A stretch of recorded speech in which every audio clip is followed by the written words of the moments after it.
Today's experiment is remote control of the camera. Oh! I know, I have all these fancy devices, I never freaking use them. Okay. I have orders in this morning for lemon blueberry and a few others. So we're going to be doing this. Lemon blueberry. We're going to start by taking the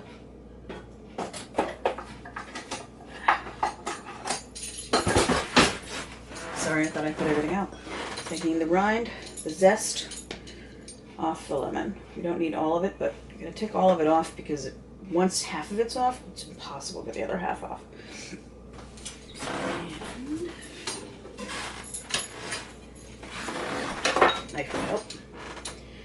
Oh, good, you can see me. See what I'm doing? I know, fancy people can do this with just a paring knife. You only want the yellow part, not the pithy part, obviously. I say obviously because if anybody's watched enough of the food channel, you've heard that 1,000 times. You know I can record these videos without actually talking, right? If you'd like that, I can do that too.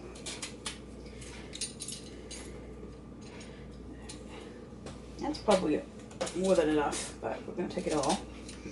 And we're not even going to use it because I have some I did yesterday.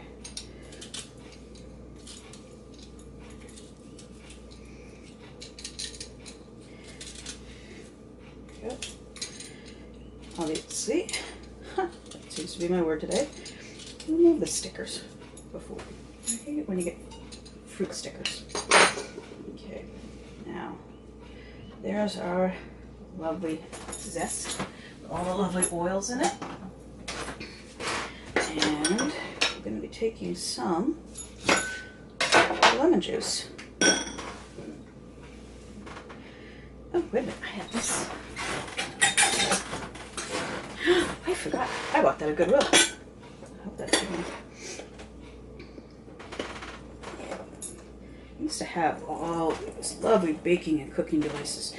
And then I bought the smallest house in Portland, Maine, with 3 rooms. And I got rid of everything. So now I'm down to 1 large mixing bowl. Not counting the one that goes with the blender, the KitchenAid. And then I had to actually go back and require a few things to make the scones. Here we go. Got all the lemon and all the seeds and all the juice, which we won't be using all of that.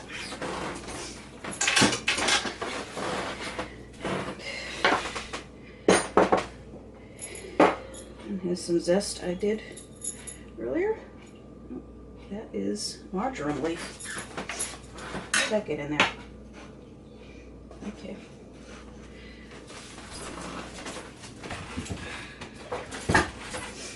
I did sharpen this yesterday, but we're going to give it a little whiff. I do have a French knife someplace. I almost never use it because of the height of my kitchen counter, and then I'm short. The French knife always just seems to be too tall. I don't know. I have to lift my arm up too high to get a good chop. So this little knife is my go-to. Probably has a fancy dancy name. Always called it the sandwich knife. I think that was how it was sold. I'm just going to put a little edge on that. Not much. And we're going to wipe it off. See? I do wash everything before I start, and then I wash everything after I'm done. And I understand why dishpan hands were always a problem. Okay. We're just going to mince everything.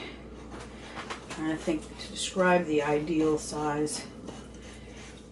I mean, if it was doing something larger and bigger, like a cake, I don't know, something where, but the scones are, small batch scones are only about 15 to 16 ounces for the 4 of them, so pieces probably should be about the head of a match, wooden match maybe. Ooh, that's right. A matchstick is a size for julienning vegetables, carrots.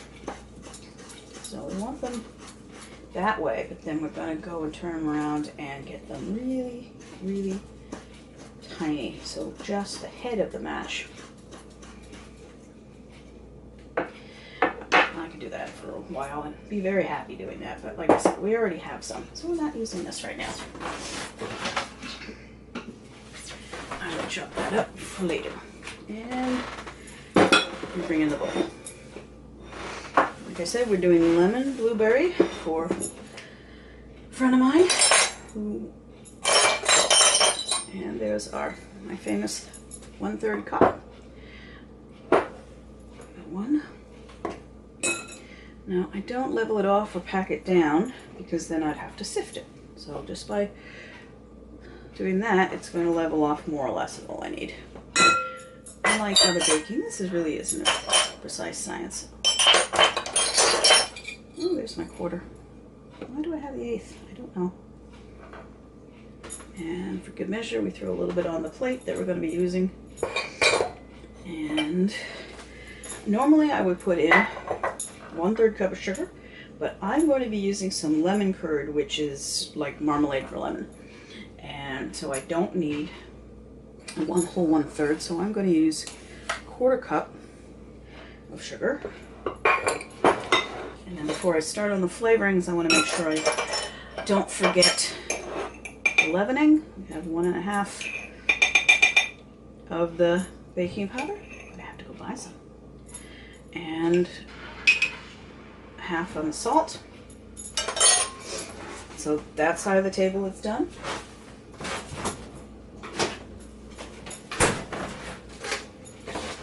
I don't want to forget the milk. And now we're going to use 2 tablespoons of the lemon juice. Yeah, I'm going to put it in before I put in the butter this time. I'll put it in afterwards. Doesn't matter. I still have... That's about 1/2 of the lemon. And we're going to put in 2 teaspoons of the lemon zest, which works out to be about 1/2 of the lemon. So basically we're using 1/2 the lemon juice and 1/2 the zest, and then you put the rest of it in the refrigerator, and then next week make another batch of lemony scones and use up the other 1/2. I hate waste. And I generally put in a tablespoon of lemon curd. Now if you can't find lemon curd, or don't want to spend a ridiculous amount of money to buy the lemon curd, which by the way is delicious, you don't have to. You're still going to get a lemony flavor. You can put in more zest, you put in a little bit more lemon juice, but oh, you can see the lemon juice is already activating the baking powder. Probably shouldn't have done that. That's okay. Let's get started. Let's get stuck in and get that going. Like I said, adding the liquid to the baking powder is what... I forgot to preheat my oven. Today was just not the best to stay. Yeah, this batch is always interesting. We'll get into our grainy phase. Now, I don't have fresh blueberries. They were ridiculously expensive. Strawberries from California were really cheap. Blueberries were really expensive. But we have frozen blueberries, which I have thawed. Pour a little bit of water on them, let them sit. You can actually not pour water on them and let them sit. Depends on how quickly you get them out of the freezer. I do not put them in frozen because we're only going to be in the oven for 15 minutes.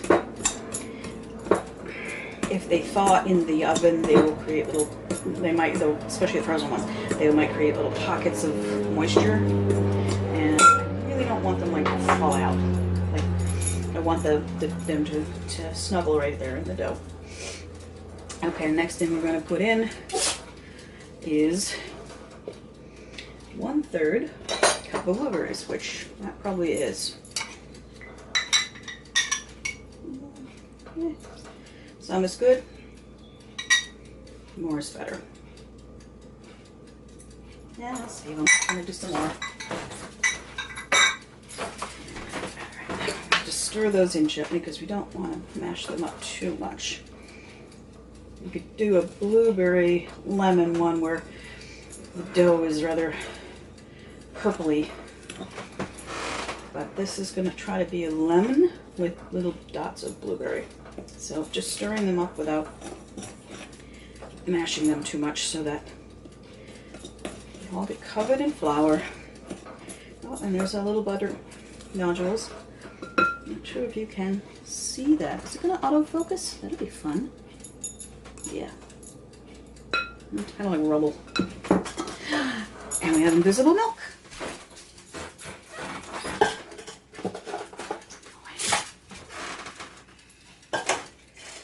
Alright, we have 1/3. Probably going to put in most of that. Just leave a little bit out.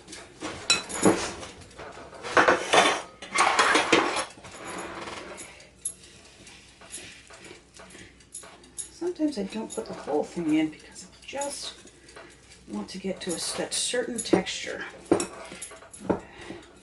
where you can actually pick it up as a ball.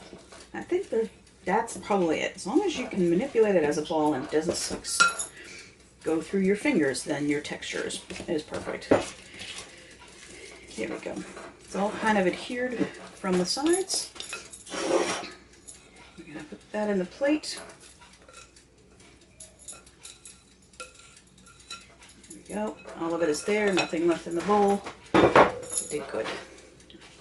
And now I'm going to get some more flour, put it on my fingers, and oh, it is very sticky. Like I said, just a couple of tablespoons. Just want to coat the outside, coat your fingers, coat the plate, so nothing sticks to anything. We want it all in the pan.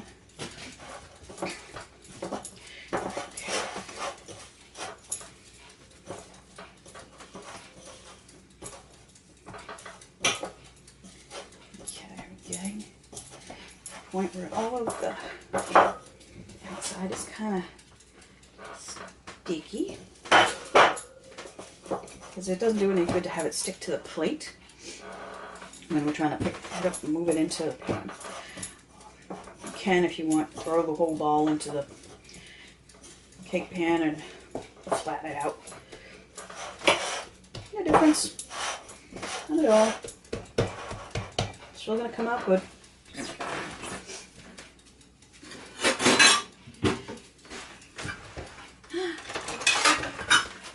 I get putting things away after I wash them. My ever faithful cutter. Yeah, you can use a knife if you want, as long as it's well floured and doesn't stick. So just flour everything that's not even remotely touching it. So it didn't even use all of the milk, so we probably could have started with a quarter, worked our way up.